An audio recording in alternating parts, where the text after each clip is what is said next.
Good morning, everybody. And it's good morning for us. If you're watching this at real time or later, it could be good afternoon or good evening. So today we've got something very exciting for you. We have the wonderful Dr. Tom Mathews, and we're going to talk about his journey and why he made his journey. Just a little bit about, if this is your first time of watching any of our Real Change podcasts, what we're about is talking about different people's journeys and how they made the change. Paula and I are very, very passionate about making changes to move out of the control system that has led us into the world we've got today, which is not looking great, but we are making the changes for ourselves and trying to help others as well. So we have great faith in that. So, hello, Paula, first of all. Hello, hello. It's good to be here. Are you okay? Yeah, absolutely brilliant. And we'll introduce Dr. Mathew Tom, sorry. I keep getting them confused. This is the problem when you have names that are both Tom and Mathew. So it is Dr. Mathew. We'll call you Tom just to make it easier. And would you like to tell us a little bit about your journey? I do know that you were a GP with the NHS for 14 years. Can you let us know when you made the change and why you made the change? Yeah, thanks, guys. Nice to be here, and hello to everybody who's listening. Um, yeah, so for me, as you say, yeah, qualified doctor, background in science, did the GP thing, and a couple of it was sort of wasn't a sort of I mean, it had a bit of a eureka moment, but it was a bit of a slow burner for a while. So basically, um, even in the years I was in GP, it changed quite a lot. So when I first started, GP was kind of like medicine was a bit of obviously very science based, of course, but there also was a bit of an art to it as well. There was a bit of create. You did have room and scope to be a bit creative. You did have room and scope to, think outside the box, etc. And as I went on, it became more and more like anything in life, more and more regulated, which is not necessarily a bad thing. Obviously, we need regulation and we need safe practices, but there became a lot of red tape. It became, it took a long time to do anything. And actually, your really options of treatments actually got narrower.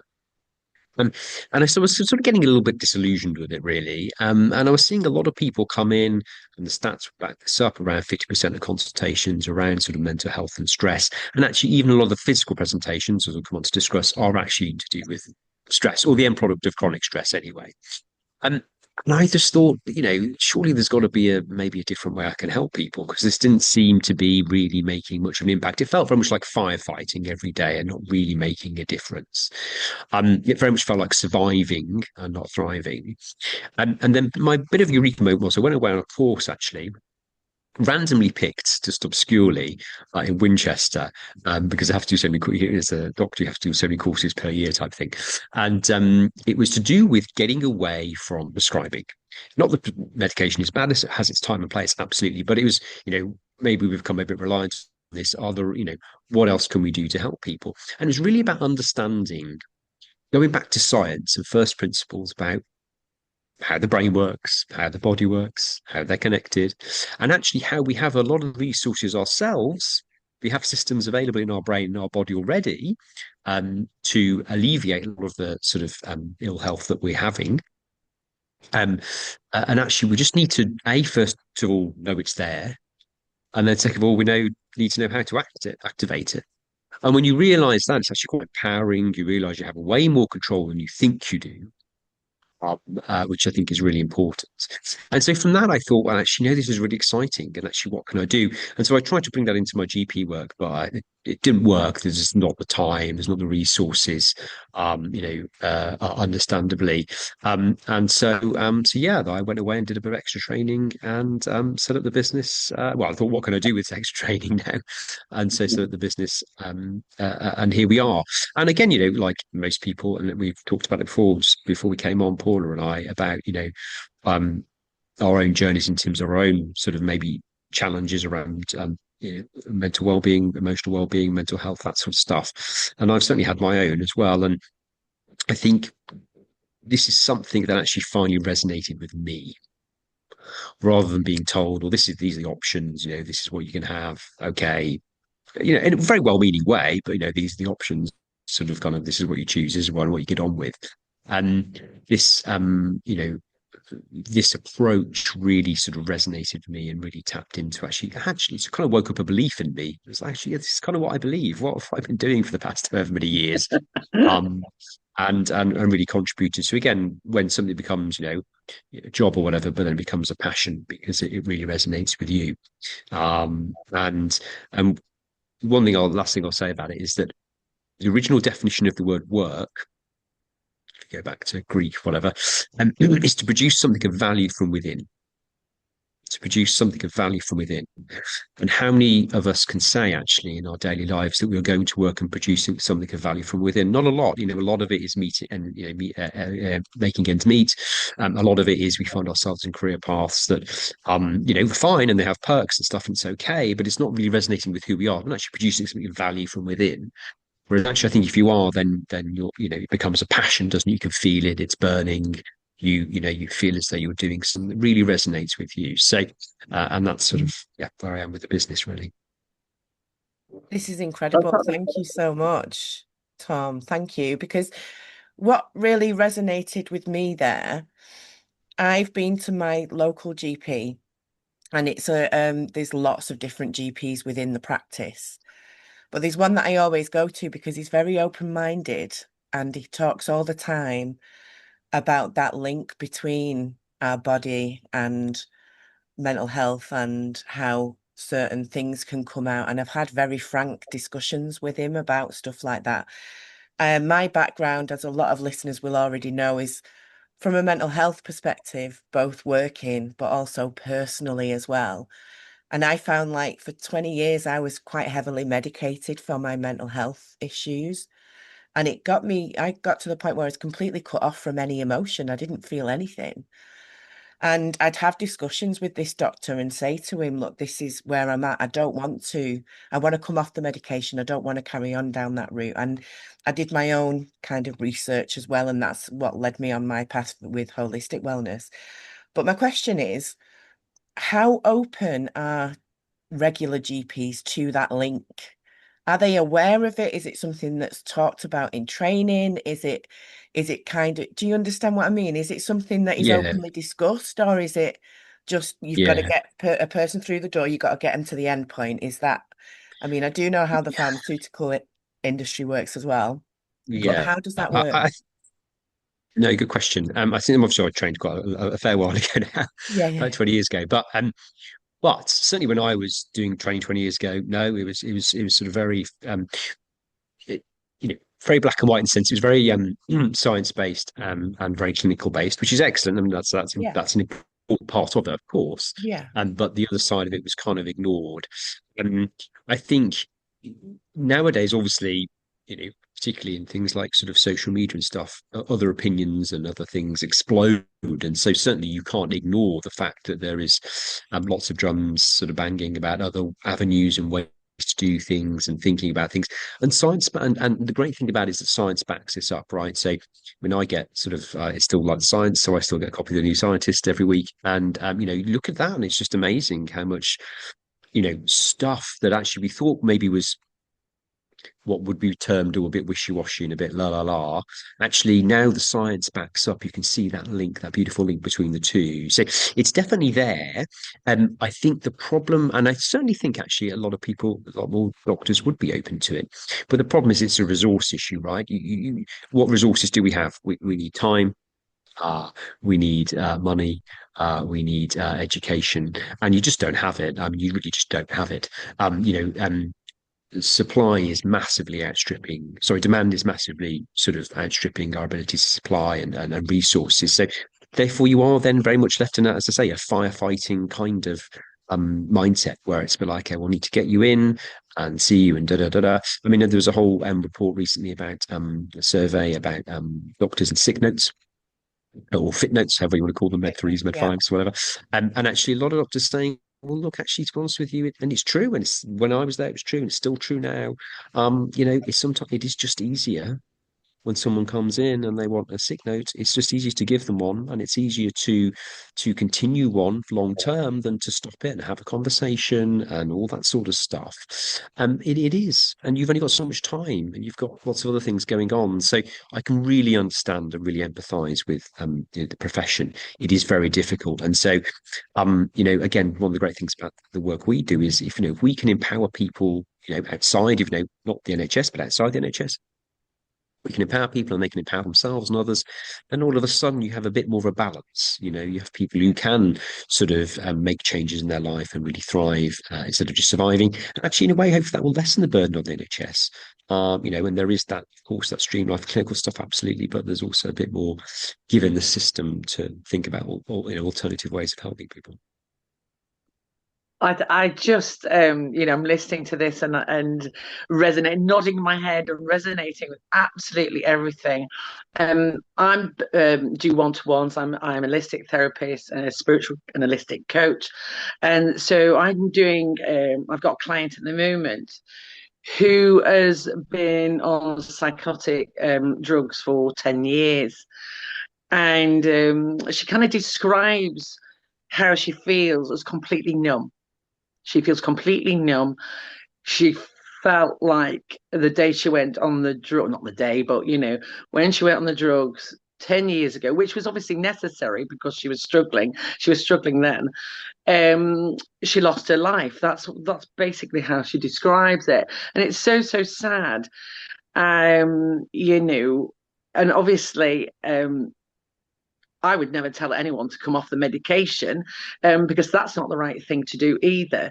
But how do we now? What do you say? I know you've gone to another path. What can we suggest for these clients? And obviously, I've told her to ask her mental health nurses what are the possibilities of weaning themselves off it and working on some holistic program that she is doing, but she's really struggling to actually even do the simplest of things. Obviously, with the holistics, we do journaling, we do breath work, gratitude practice, lots and lots and lots of different things. Getting out in nature. There's so many things you can do, but she's just struggling to get out of bed. The saddest thing is she has a 7-year-old boy. And I just think I know we have enormous amount of people who feel the same. So what is your suggestion? And how do you think in the future we can make the change? Because things are changing in the NHS, which is something I'm really joyous about. I've heard people being subscribed, different things. But it has to merge. It has to have the balance. You mentioned that in order for us to thrive, not just survive, as you say. We don't want to be surviving. We want to be thriving, don't we? So, yeah, that's my question. Yeah.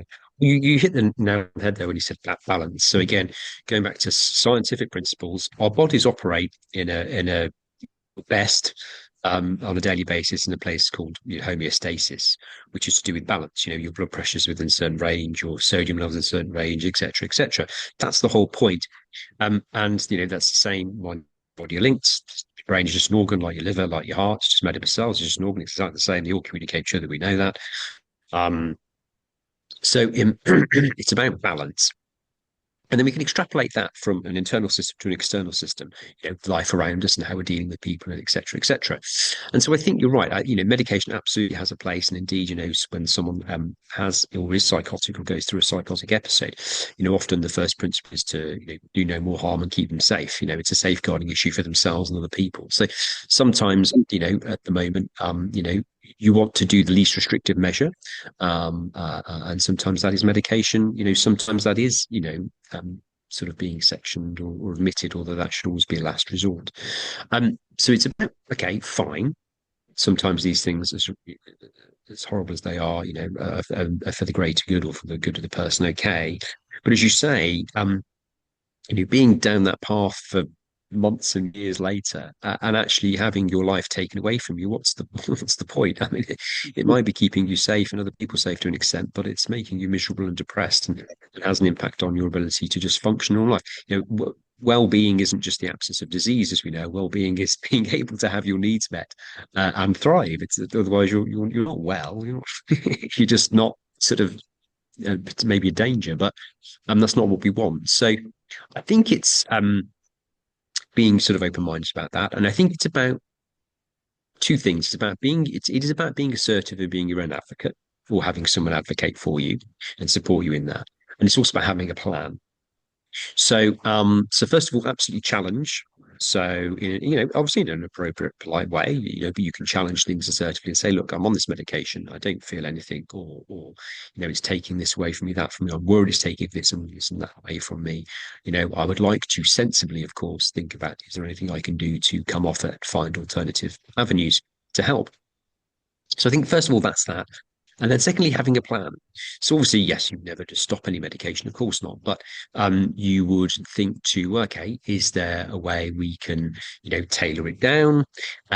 What safeguarding or boundaries can we put in place that actually, if things are, for whatever reason, not working out the way we want them to, we can call for help. Someone notices for us, someone objective can go, actually, because I think you're, presenting in a slightly altered state. I think we need to have a discussion about something. So doing it in a very safe way, a very balanced way, but absolutely, because, again, we've talked about, medicating someone, of course, sometimes absolutely has a time and place, and it can be important, but essentially you are just throwing a blanket over something and you're not really dealing with the issue. You're just dealing with with the symptoms. And of course, sometimes, we know, again, with things like psychosis, sometimes it's not necessarily because anything particularly has happened in someone's life, although usually it has, but it's not always that way.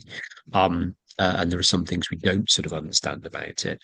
But for a lot of people, there will be other things that have gone on in their life, and there will be other ways they can help manage their symptoms. And I feel as though, as humans, we should be exploring that, not just sort of putting a blanket on them and shutting them up. I mean, I know it's not like we do sometimes still section people for long periods of time. It's not like, okay, fair enough, it's not like an asylum where we just, in the 1900s, where you just shove people off and forget about them. But actually, it's kind of like a modern equivalent of that, right? If you're just giving someone a shed load of medication, I mean, they're not in an asylum, but I mean, still kind of may as well be. They're in a mental asylum because they're not living. They're just moribund and not feeling anything.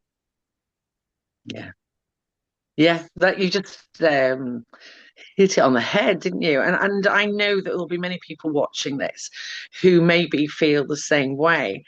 And I think that was great advice is ask your doctor or mental health nurse or whoever you're dealing with, is there an alternative? Because it depends where you live, I guess, really, isn't it?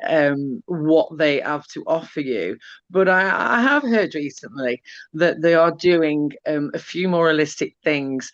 And I did hear, and you can correct me if I'm wrong, that NHS is coming away from the mental health side, and they're now bringing other ways. So instead of the GP dealing with it completely, because if you start on a journey, and we've all had problems. We talk about mental health like it's just an isolated few, but let's face it, physical health. We all have physical health, don't we? All agreed on that, but nobody really understands that we all have mental health as well, don't we? So at some points in our life, things happen, don't they, which make us feel very low. But the problem is, what has happened is that people go directly to the GP, and the GP, thinking they're doing the better good, will offer them antidepressants. This might be the beginning of the journey, but they are very addictive. So if we can do something different to that, particularly on the beginning of the journey, obviously it gets a bit more difficult when you've been on that journey for a long time. What do you suggest that would be the right thing, the real change? What is your ideal scenario? I'm going to ask this to both you, Dr. Mathew, and to Paula. What is your ideal scenario if we could make any real change in Britain at the moment with the way we deal mental health? I'm actually going to go to Paula first on this one.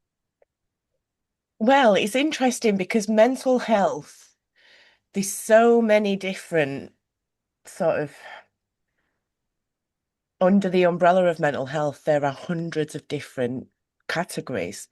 Yeah. So you mentioned, Dr. Mathew, about Tom, sorry, about psychosis, and I've worked with clients that are actively in psychosis, and medication at that time is absolutely necessary to keep themselves and other people safe.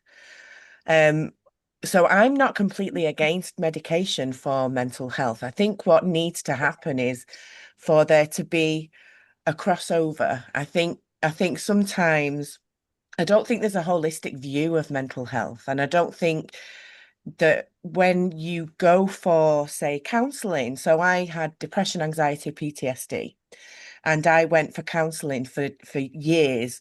And every 3 or 4 months, I'd spiral again. I was on medication. I didn't really get to the root of what was going on until I added other levels of healing, if you like, to what I was doing.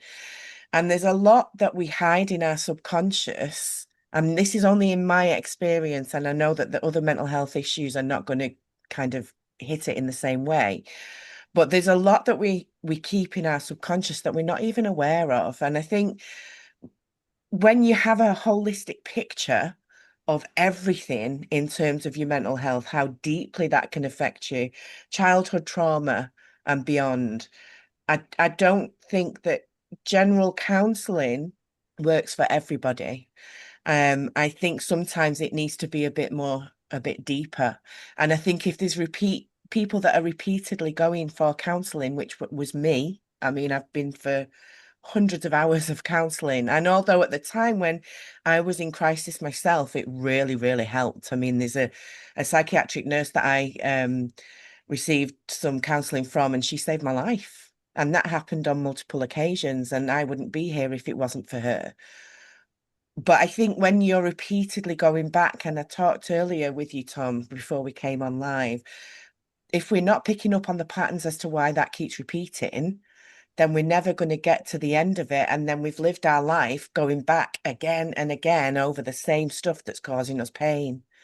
So there needs to be we need to zoom out a little bit whilst also zooming in. I know it sounds like a contradiction, but I think we need to cover more than what we currently do with mental health. Yeah. Oh, isn't that great that you're going on your own lived experience? And I'm a qualified counsellor, but when I qualified, I remember thinking to myself, this doesn't feel completely right. I know it has a place, person-centered counselling I did, but when you qualify as a counsellor, you actually have to go through the counselling process, and so every Thursday I would go for my counselling course, and I'm a farmer's daughter. Farmers' daughters don't cry. So this resilient thing. So every Thursday I'd be in tears, and I thought I was going to counselling to help others. Nothing wrong with me, and but I'm going back to my past, to my child, to things that triggered me, and I thought, wow, this didn't bother me before, but now I'm like, God, this isn't completely right.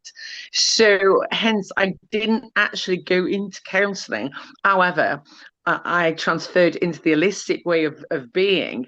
And now when I do my one-to-ones, I use the skills, which are very, very good, but I have a set target.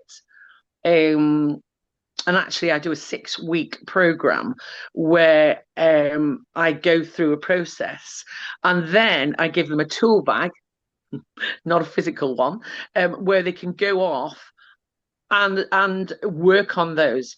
And then we meet up in another 6 weeks. So that seems to work, and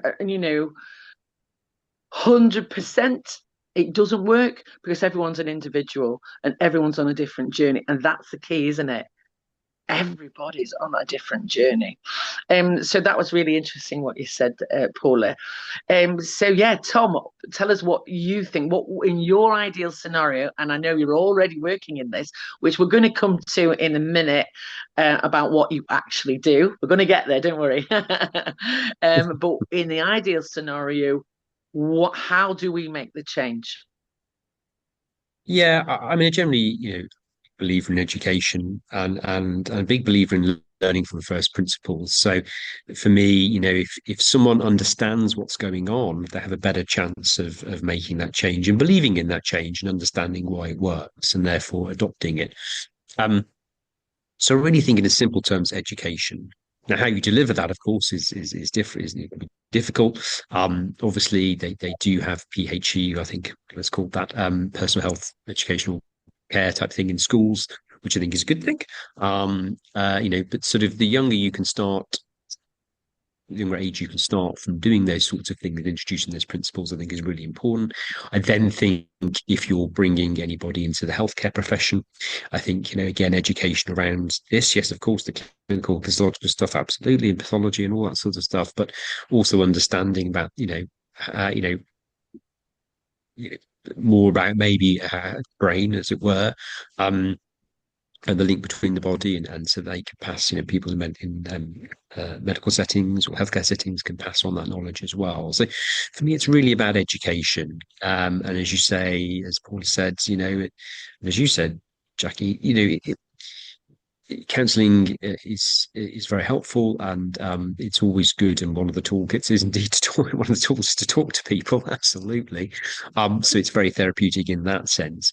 But also, if you don't, if you don't go any deeper, then really it's a bit more of a band-aid on a wound rather than going down, digging out the foreign body, suturing it up, and all that sort of stuff. To use a physical analogy, so we do have a lot of subconscious stuff. We talk about, I'm sure we'll come on to about beliefs and that sort of stuff. And the database that is our, the lobes of our brain that we just act on, unconsciously, subconsciously. So, but for me, education, in a word, Yeah. and self-empowerment, I suppose, would be another thing as well. Yeah, yeah, love that self-empowerment. That's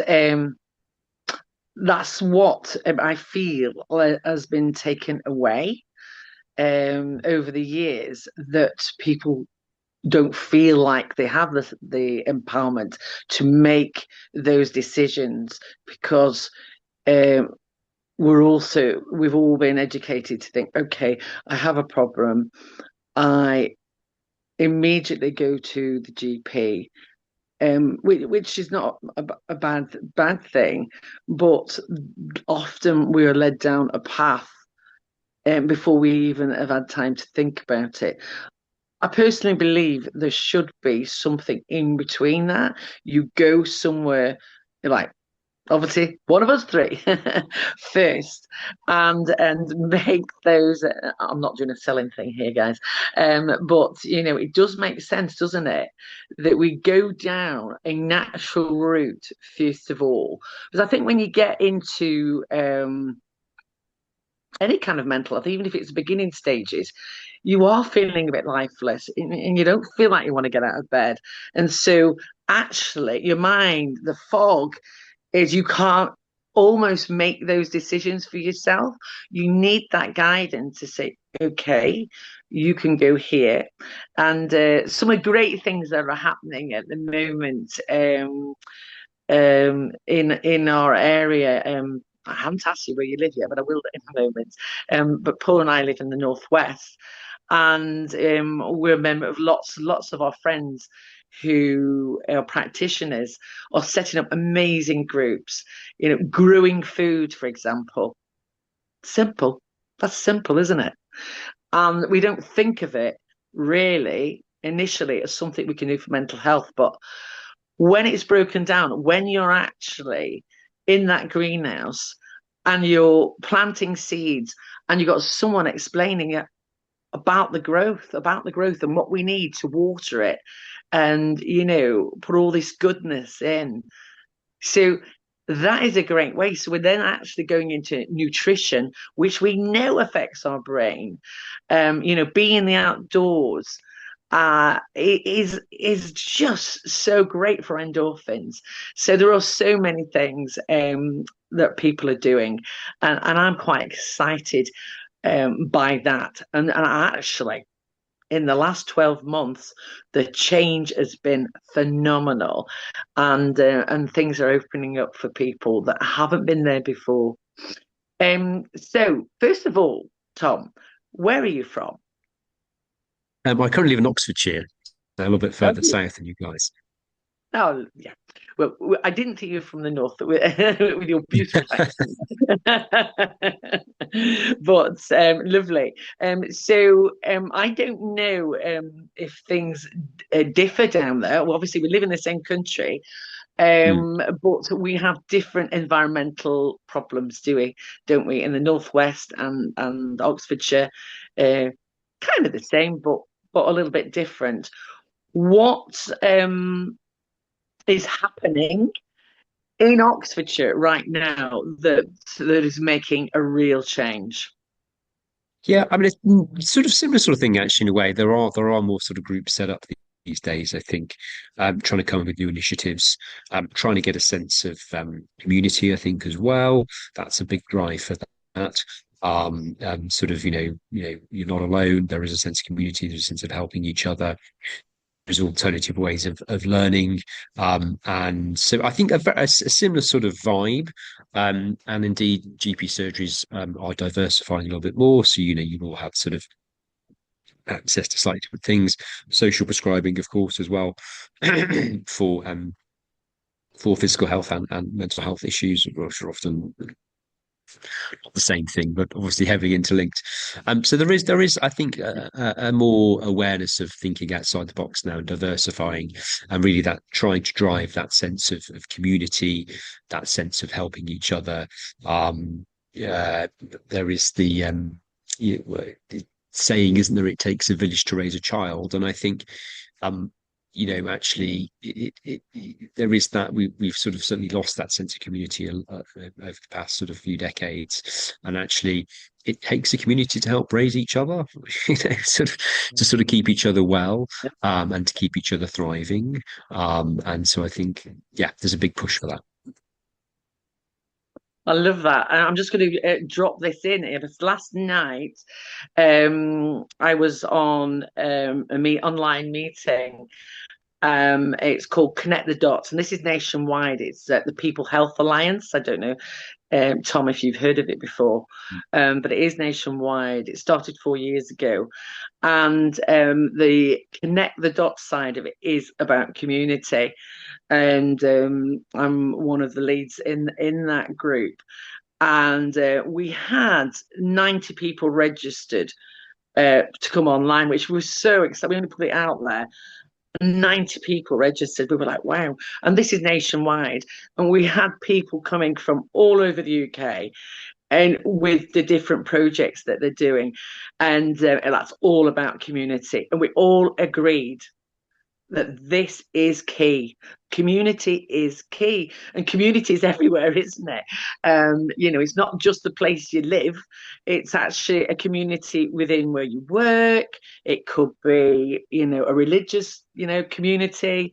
And it's about bringing us all together, and that diversity aspect of it is we do feel that everyone is separated, where we should all be coming together and helping each other. So that is really exciting, and we will drop that down when we do the podcasts with everybody else's email. If people are listening to this thinking, I need help, and you can contact any one of us.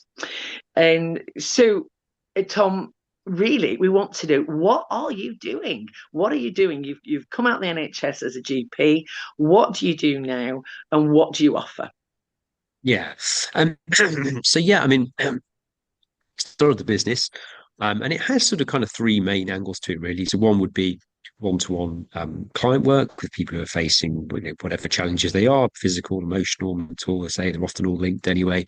And dealing with clients one-to-one. A bit like yourself, Jackie, quite keen to be quite educational about it. That's right. I'm quite keen to be educational about it and uh, using materials to sort of promote that education, giving people materials so they can read it themselves a little bit, and giving them tools, really trying to empower them so that actually they don't necessarily need to come back and see me forever. They can go off and give things a try, give things a go, come back. We can reevaluate and reappraise and all that sort of stuff, see what's working, what's not. So that's the first part. Second part is trying to speak to larger groups, larger audiences. So just doing the education, but scaled up to reach large audiences. Kind of, and I do that in various ways. It can be, workshops or things like that. But usually one way of getting into that is through businesses who, of course, often have employee assistance programs these days, or are kind of meant to. And these can sometimes be, I mean, it's good that they're there regardless. Some are better than others. But I guess my angle is to come in more from a sort of look, rather than waiting until we've got a problem. It's the stuff we can do preemptively, proactively, so you can pick these things up yourselves and act on them before they become an issue, before you need to have time off or you need to go and sort of, go down occupational health route, that sort of thing. And then the final thing is, again, educational, and that becomes more sort of in universities and schools.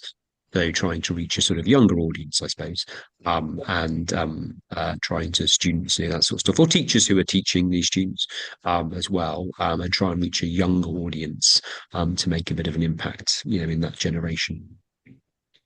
See, this is So, incredible. Go on. oh no, I was just going to say, so that's kind of the broad schemes I want to do, and then within that, a bit like yourself, guys, sort of pull from quite a broad area of sort of knowledge base.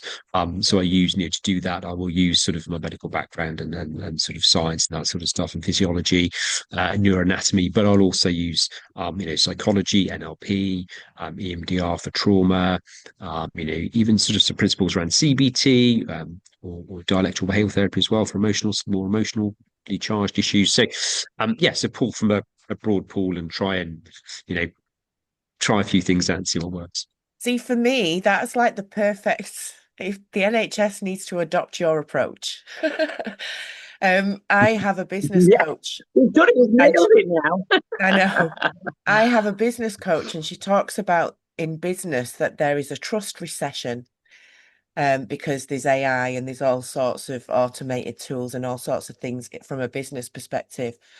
But I think there's also a trust recession within professionals and GPs and doctors and all sorts of things.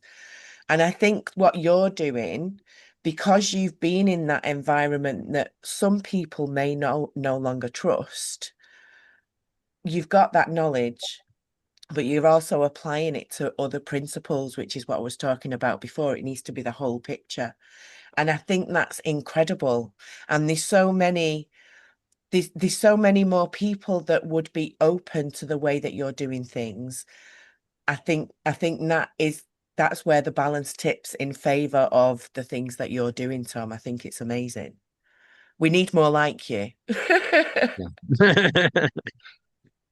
We do. And can you see in the future that the training of GPs in particular, and nurses, because they take on a lot of work now, nurses, don't they? That they will be taught more holistic methods. And so, I do know that well, actually, I'm saying I do know, but most GPs I've spoken to have been trained like yourself 20 years ago or 10 years ago. So I don't actually know what they're doing now. But I suspect not much has changed in that, is that they could have some module, a lengthy module, that is more holistic. And I know the reasons why they don't. And let's be honest, the big pharma pay for medical schools, don't they? So they're not really going to want that to happen. But do you see it happening in the future where that will happen and we'll go back to, because I can hear the passion in your voice and how, you haven't come out of being a GP to do what you do because it won't have been an easy path. And financially, it would have been easier to stay being a GP, but you've done this because you know you're doing the right thing and that's your purpose. Do you think that it will change anytime soon? Yeah, I know anytime soon. I think there will. I think there will. I think it will change. And indeed, one aspect of work I'm looking into going to next is so the way medical training works is you do your medical degree, and then you go off and sort of specialize in whatever you're doing. So GPs will then go and have something called a GP VTS, which is a GP training scheme, which is used to be 3, I think it's 4 years now. And they will often have regular routine sort of training meetings, sessions, where they'll meet as a group. And so sort of trying to tap into that, I think, would be quite useful. And because GPs are a point of source where, as I say, first point of call for a lot of people, so they can make a real difference. So maybe Yeah. sort of trying to check in your training there and offering some training there would be great. And indeed, you can become what they call a gypsy. So that's a GP with special interest, GPSI. And indeed, so, sort of a gypsy with a special, with a more special interest in sort of mental health or well-being or whatever whatever time you want to use. But, and so certainly could there have time portioned off a week to do that and offer those services. So I think it will diversify. I think it will help. I think it will happen. How effective it is, I don't know, and that's in part because of the sort of tsunami of mental health that we're riding at the moment. Whether again how much of an impact it can make, I don't know, but I think some change will happen.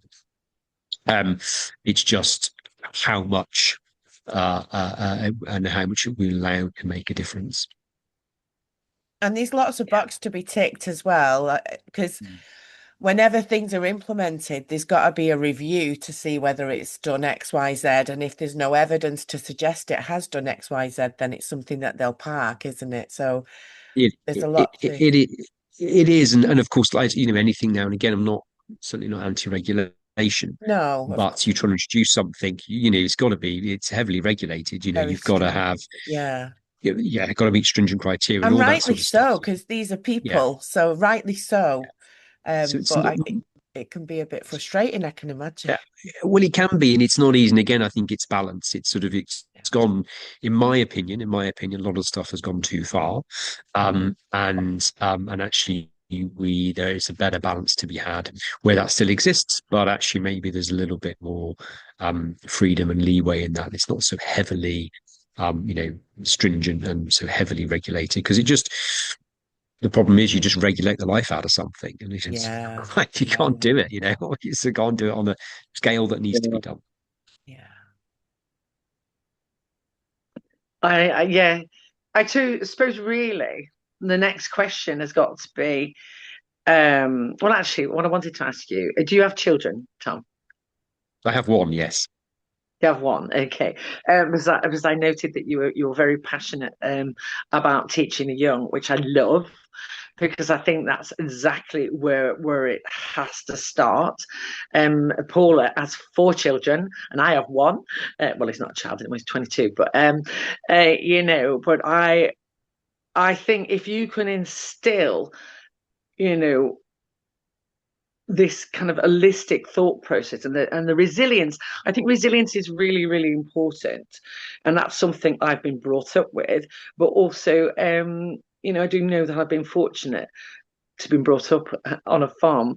Let's say not everybody is, but resilience is really important. And I go back into cultures like African cultures where resilience is absolutely key because they have been through hell and back a lot of in a lot of African countries. So I do feel like we've lost a little bit of the resilience in this country, that Can we teach resilience? I think we can. What do you think about that, Paula? I think it can be taught, but I think we have to be careful there's not resilience because of burnout that leads to burnout. Because we can say, I've been through it. I mean, I've been through a lot in my life, and I am resilient because of going through all of that. But do you have to have gone through trauma to be resilient? I don't think so. I think it can be taught. I think that in society these days, there's just too much noise. And I think we can easily get distracted by lots of external influences, which mean we're living in fear or we're living in some kind of flight response or whatever it may be. And we're just, a lot of people at the moment that I see are just literally trying to get through the day. And I don't necessarily think that environment can teach resilience, but once you come through the other side, absolutely it can. And so I do think it can be taught, but I'm not sure how I would go about it. I mean, most of the people I speak with are resilient because of the trauma that they've been through, which I don't think is a good blueprint. Yeah. No, What about you, no, no, Tom? no. You have to go through trauma. Go that Yeah, way. I wouldn't recommend that. Yeah. No, no, don't do that. Yeah. What do you think, Tom, about resilience? Yeah, so resilience is inherently a learned trait, actually. Well, more on there, but is a learned trait. Um, we and I think so certainly it can be acquired and enhanced, absolutely. And again, I would go back to sort of an education principle that someone I was listening to a podcast recently actually, and someone was by a chap called John Mark Comer, who's actually a pastor, and he was saying actually, look, when people were brought up, and I'm not saying it's a good thing, but obviously people during the first half of the 20th century, lots of challenges, literally world wars, and people dying. We've now, people in my age, my generation, new generation, are living in it's an interesting environment where we kind of expect comfort to a certain level. We kind of think that life should be sort of slightly easier maybe than it is, or that actually we should be avoiding pain. Like pain doesn't exist, right? If you have pain, something's obviously horrifically wrong, and you need to avoid that at all costs, which isn't true. Um, and so I think we maybe have lost a little bit of the capacity to deal with just day-to-day discomforts. I'm not talking necessarily about sort of huge traumas, or what people call macro traumas, but I think there is this general feeling actually that look, life is we want people to thrive, but as part of thriving, you know, pain exists. But, it's a bit like the part that the Queen said, didn't she? I think, the price of love is grief or something, or loss. It's this balance, right? So there is always going to be painful experiences in life. However you don't even get a definition of pain, all that sort of stuff. But it's that things that are uncomfortable to you, that your body flags up to you that says, "Hey, pay attention to me. I get a sense something's wrong." Now, sometimes that's true, sometimes it's not. It's a bit of a misnomer. But if we for resilience for me is about sort of understanding that these things happen and that's okay, that's fine, that's just normal, it's all right. Doesn't mean anything. You're not going to, we're not going to, because your emotional brain will be thinking there's, alarm bells ringing, am I going to die? All these sorts of things, and that will be happening unconsciously. But just trying to educate people that it's okay. These things happen, and it's so first of all, you can self-regulate in that. You don't necessarily. There are healthy ways to regulate in that, and then actually you can then look at the outcome and think, okay, well, actually, what can I take from this? What can I learn from this? How can I deal with this in a healthy way that improves my just general baseline functionings, that I'm able to absorb these things and happen and help things and get through them. Tina Turner famously said, "It's not what happens to me that counts; it's how you deal with it." Or it's not what happened to me that mattered; it's how I dealt with it. And she's someone who had a lot of trauma in her life. But say I don't need to go through macro traumas. You're right. I have to go through trauma, then that equals resilience. I think resilience is a trait that we can acquire and enhance from a younger age, so that actually we're able to ride the ups and downs of life with a degree of more stability in a healthier manner, and one that enables us to sort of, on the whole, if I feel uncomfortable, Be okay with that. Yes, this is I don't need to absolutely reach out for key. X, Y, and Z. I can just let it be. And this that old Buddhist saying, this too shall pass. It will pass. It will It's pass. how It to will be, regulate. Yeah, it's how to mm, regulate because that gives you the resilience. That is absolutely spot on. I love that because, like, that's what I do with my children. So you see some parents, don't you? And this is no judgment. I don't ever judge anyone, but some parents will prefer to wrap the children in cotton wool. They don't let them necessarily play in the mm, dirt. I do. My kids are almost feral. I'm joking. But, I let my kids have experiences because I think they fall out of trees and they've not yet broke a bone doing that. But I let them have experiences so that they can learn. And it's not just a physical thing, I mean, emotionally as well. And I'll sit with them and say, and we'll hug, and I'll say, look, you're going to get through this. It's okay. You're feeling sad right now. And we look and we use different tools that I know of. And for my children to have that, I know that they have resilience now. And I know as they grow into adults, they are going to be really resilient, but not for the same reasons that I am resilient. So I've kind of switched it on its head. So it makes all the difference when you're able to regulate in that way. That gives you the resilience. Thank you for that. It's so amazing, Tom. Some real golden nuggets coming out here, Yeah. isn't there? Absolutely. And I think everything that we've touched on here, so we've just gone through resilience, is all leading, and we talked about community and getting to people younger, but we're talking about accountability, aren't we? Yeah. Being accountable for our own bodies, for our own health.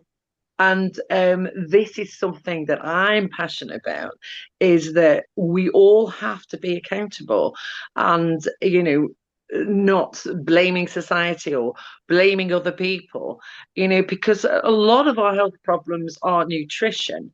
Now, we can blame the government for that if we want, because you go into a supermarket, you go into your local Asda or Tesco's or wherever, you are literally going to be faced with, I would say, 80% of the food which is not fit for purpose, which is not going to be good for you.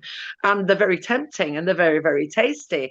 And they're very, very good at marketing. So you're bringing your kids, you're taking them shopping, and as you're leading up to pay for it, you've got all these chocolates and all these temptations, which are not good for you. So it's about being accountable, and nutrition is just one of the things which will help with your mental health and your physical health, and going outside more. Well, because we've got all these digital games, you're practically dragging your kids away from the game, to get outside in the woods, and they love it when they get there. But there's all these different things that, well, certainly I didn't have growing up as a child. I'm a bit older than you guys, but we didn't have any of that. Again, growing up on a farm, we grew our own food. So I feel like everything is almost doing a full circle to the way it was, which is not a bad thing, because the progress we've seen, if we can just take a little bit of that, because AI is great if we use it respectfully, but not to take over our life to tell us how to live. And I'm hoping, well, I'm actually driving forward, and I know Paula is, and I can hear that Tom is driving forward to make that happen. And I think that's the solution. Personally, I think it's that simple. Um, what do you think about that, Paula? I think you're spot on. I think I'm helping people at the moment really tune into themselves because I think that's lost a lot. And there's a lot of noise out there. And I think sometimes we get lost amidst all of that. And I know we're going to be wrapping up very soon, Tom. So what I'd like to know as well is your opinion on what Jackie's just said, but also where we can find you. Because I know yeah. that listening to this, a lot of people will want to come and be in your world somehow. You know, thanks. Absolutely. You know, I think there's reminded of someone again, a phrase I used, someone heard a little while ago, sort of standing up to the cultural Kool-Aid. So Kool-Aid, unfortunately, was what people drank in the Waco hostage crisis, and when people sort of basically drank poison Kool-Aid and died as part of a cult. And it just sort of the term is used basically against your right. You know, you're walking down a shop aisle and it's lined with all this sort of stuff and it's all positioned and marketed a certain way. Of course it is. McDonald's use uh, yellow and red colouring because that promotes appetite, for example, all these sorts of things, Big Pharma, etc. We know all about Big Pharma. Well, actually, we could spend years talking about Big Pharma, couldn't we? Yeah. But it is about standing up against that. It is about standing up against that cultural Kool-Aid, standing up against the flow of the river and standing up and going, hang on a second, whoa, right. I'm being told all this stuff, and this is the way society and environment's guiding us. Hang on a second. Is this actually what I believe? I think that's where a lot when your work comes into it, Paula, is actually understanding, well, hang on a second, you know, do I actually believe this? What actually are my beliefs? What actually are my values? What has gone on in my life that has shaped me? Because you're right, you talked about conditioning before when we were offline, and how we're sort of all, you know, we are conditioned beings, and a lot of it, heck of a lot of it subconscious. You know, 90% of our decisions are unconscious. They're just based on stuff that we've downloaded from our brains, but like the Matrix, you know, it's sort of 90%. You know, we just happen. We're not really having a lot of conscious thinking a lot of the time. We're just doing rather than thinking about things. So I do think, actually, you know, there is something about standing up to the sort of the tsunami that we go through and saying, actually, hang on a second, let's strip it back. Let's go back to first principles. So things I would use, what are my core values? What are my beliefs? What are my faulty core beliefs? And can, you know, how can I address those? I think those are two really massive guiding principles. You know, something simple like Maslow's hierarchy of needs. What are the needs that I actually need to be met to be sort of meeting? If we're not meeting our needs, then we are kind of being traumatized to an extent. And realizing you have more control and say about these things than you do. And using toolkits as you know, as Jackie can present as well, you know, about how to self-regulate and how to advocate for yourself and how to heal and how to progress and move forward. And simple things like, yeah, going outside. And this is the thing, and I think this is the thing, just to go back full circle when I first spoke about that course I went to. All this stuff, it's it's not rocket science. It is baseline, but we've got so far away from it, become so polluted and so far removed away from it. And it's really difficult. It is really difficult, but we've become so far away from it. We forget who we are as a person and we forget what you are as a human being. Come back, strip it back, go back to first principles. We've got way more control than we think. We've got way more ability to heal and soothe and everything like that than we need to, and to really thrive. It's not easy because you are often standing up against a tsunami of stuff. But actually, if you can just cut through that and go back to first principles, often that's just where a lot of the answers lie. And where a lot of, you know, that's kind of the roots of emotional intelligence, you know, which is as important as IQ. So absolutely. So I think it probably is going to go full circle. Indeed, they're bringing in laws now, aren't they? I think I read today about sort of limit or advice anyway, limiting screen time to under 5 to 1 hour and that sort of stuff, and social media and all those sorts of things. And again, AI, you know, all these things are what is social media is not the problem per se, and AI is not the problem per se. I mean, there might be their algorithms they're developing in the recent court case with Meta and stuff like that. But essentially, they're not bad things. It's just more about how we use them and how we implement them. And actually, if we can take the positives, and that's the resilience, isn't it? You know, if we can, okay, this outcome happened, all right.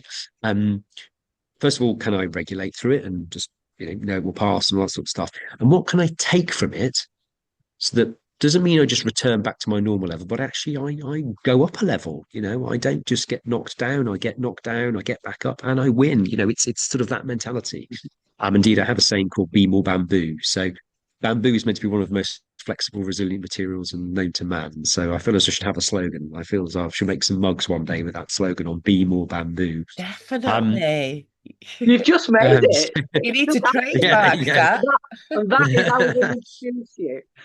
Dr. Mathew, be more bamboo. And I love that. You just made it. It's happened. Fantastic. And yeah, just the fun thing to find me. Yes, I mean, it's very simple, really. So my website, www.mbewellness.com. That's www.mbewellness.com. And there's a I do blogs on there, and there's more information about me and what I do. And there's also a contact page. You can always just pop a thing into that, and it will go to my work address, the Mind, Body, Mind, Body, and Emotional Wellness work address, and I will get back to you as soon as I can. Also on LinkedIn, if you do sort of follow that as well, so that's easy to find. Thank you so much, Tom. It's been amazing to speak to you. I've absolutely loved it. You're so insightful in a way that I don't often see from GP. So it's been amazing. Thank you. You are an Thank you. It's been my inspiration, pleasure. and we need more Dr. Matthews, Yes. and we need to be more Bamboo for sure. Yeah. That's it. No, well, thank you. I mean, thank you. It's been a pleasure being part of this, and to meet you both and have a chat. And I think, it's always great to have sort of chat with like-minded people and individuals, and again realize you. As you say, it's you talked about community, didn't we? Actually, there are people around here who believe that, and I'm sure there are lots of people out there who do too. And it's just about sort of trying to galvanise that a little bit as well. Absolutely. And the great thing is, and I know Paula will say this as well, we know, lots of people in our field, we've been in this field a long, long time, like yourself. And now we've spoken to you, now we know more about you, we can then, pass your name on to other people. Yeah. And likewise, and this is what it's all about, isn't it? Is really having that understanding of what people do, so that yeah, and I've already got 2 people I'm going to pass your name to. So this is what the world should be like, that we're helping each other. This is community. Yeah. So thank you so much for coming on and giving your time. And Paula, as always, amazing. We've all got busy lives, but we both love doing this, and both loving this conversation. And thank you, everyone that's listening. And if anything resonates, and you want to ask any questions, please do so in the comments. Get in touch with Dr. Mathew or Paula or myself, and we are always willing to help. Okay. Thank you, everybody. Have a great weekend, whatever you're doing. Thank you. Bye.